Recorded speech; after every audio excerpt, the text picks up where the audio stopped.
All right, time for another ADD update. I am declaring this a day one.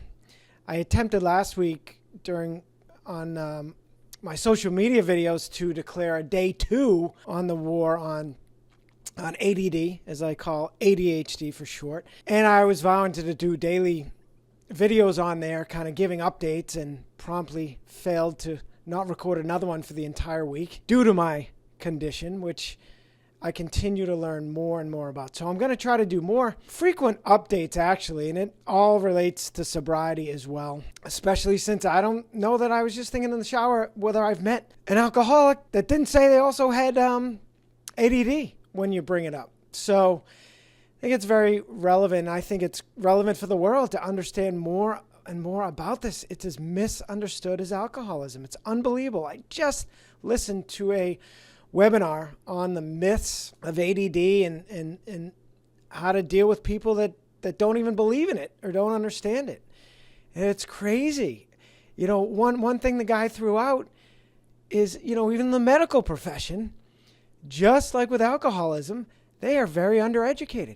He said 93% of psychiatry trainings, ADD is not discussed. 93%. That is absolutely mind-blowing.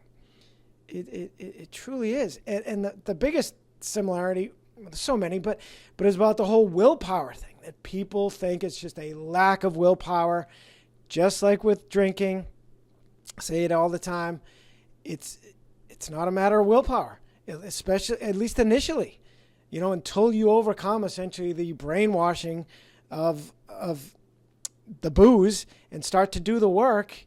And the real willpower discipline there is to actually do the work, not to not drink.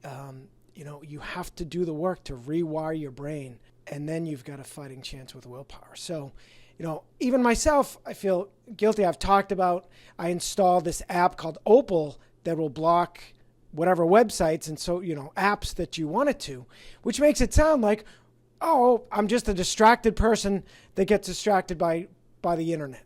And then, of course, everyone says, well, I've struggled with that too. Yes, we all do. But with ADD, that's the first step, is to blocking those things to give us a fighting chance of being productive. Once we do that, we still just struggle. We just can't engage with work the way normal people can. It's crazy. And, an interesting thing he brought up in this webinar is that, well, first of all, ADD is the second most common neuropsychiatric condition, only second to substance abuse disorder, which both are brain disorders, another misunderstood thing. And what's really fascinating is that the odds of having substance abuse disorder are 400% higher in people with untreated ADD. What's funny is he said 400%, which sounds so insanely high. Then on the slide it said 4x, which doesn't sound nearly as high, but they're the same thing. But it started to make sense with me for all these last 20 years or so. I mean, a lot of reason I drank. I mean, there's various reasons.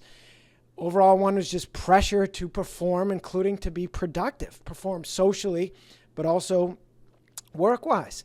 And there was sadly a time that alcohol did work for me in terms of being productive. I remember I would stay in office. I don't think I would drink during the day into the office, but then once everyone kind of started to leave, 5 o'clock, I'd start drinking wine. I'd be in an office till 10 o'clock at night, being super productive, sending out emails, etc. And it worked for me. And now I'm understanding, and that's what Adderall ADD meds do, is they give you dopamine hits to essentially incent you to focus on real work. It's crazy how it works. But, of course, alcohol being a progressive disorder, it stopped working for me. But I fought that for 10, 20 years. Every day, the alternate definition of insanity, doing the same thing over and over again, expecting different results. Every day, I would be frustrated that I hadn't done a thing all day, and the voice would get to me and convince me to drink by, say, mid-afternoon, every single day.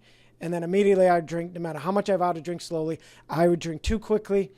And the next thing you know, I'm goofing off on social media or hitting golf balls in my living room and completely unproductive.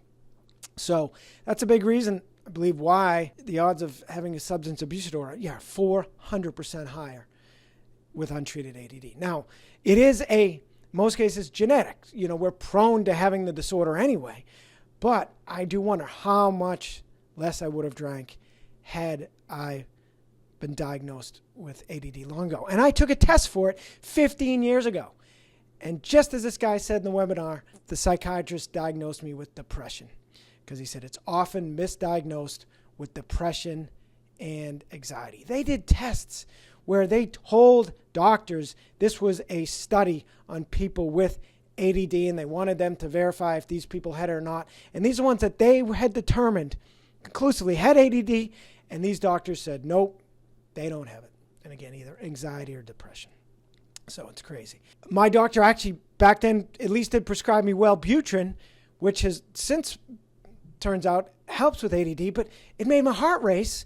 So I took it for less than a week, and he never explained to me, just give it a little time, your heart will calm down, that's common, you're not going to have a heart attack. I wish I knew that. I only learned that recently when I tried Adderall, and totally made my heart, race, but it definitely accelerated it. But it calmed down. I got used to it eventually. So what's my point? My point is I'm now declaring this a day one. I'm on my 6th week into a program where I shelled out big money for a coach, an ADD coach, and a program that I know is going to work. But I'm still struggling big time, including a reluctancy to do the work, which I'll have to get into more later. But it's about putting procedures and systems in place, and it's difficult. And I have an accountability partner. She's in the same place I am. So it's really an insane struggle to get this done. But I'm trying. And I'm learning, you can't, just like with drinking, you can't do it alone. I can't do this on my own without these systems in place, including app blockers. But there's a whole lot more to it. And including talking about it, which is so important with my accountability partners. And I'm going to be starting my own sobriety community soon. And I'm probably going to be adding an ADD sobriety community to that, because I do think declaring a day count. I'm still trying to figure out how the day count thing's going to kind of work with this. It might just be days of a battle, but I did reset it in this case because I really have not been doing the work and certainly have not been productive. But today's a new day. I've already squandered, I'm not going to say squander, but it's already 10:37 in the morning. But I get up, I did a bunch of push-ups, I did a cold immersion, new thing I'm going to talk about. I tried something new there.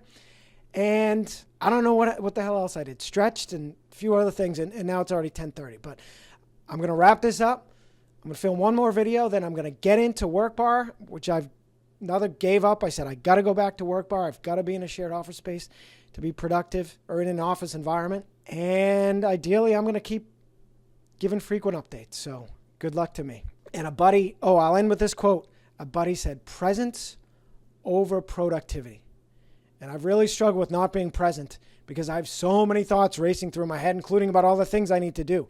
I realize I'm in a constant state of overwhelm. So how that quote's going to help, I don't know. But the funny thing, my buddy, when he said it, he left me a message, a Marco Polo, a video message, and he said, oddly, it actually has helped. He said, I've been doing it.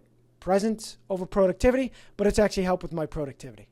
So stay tuned on that. That'll do it. As always, stronger, sober, and please like, share, subscribe. Thanks.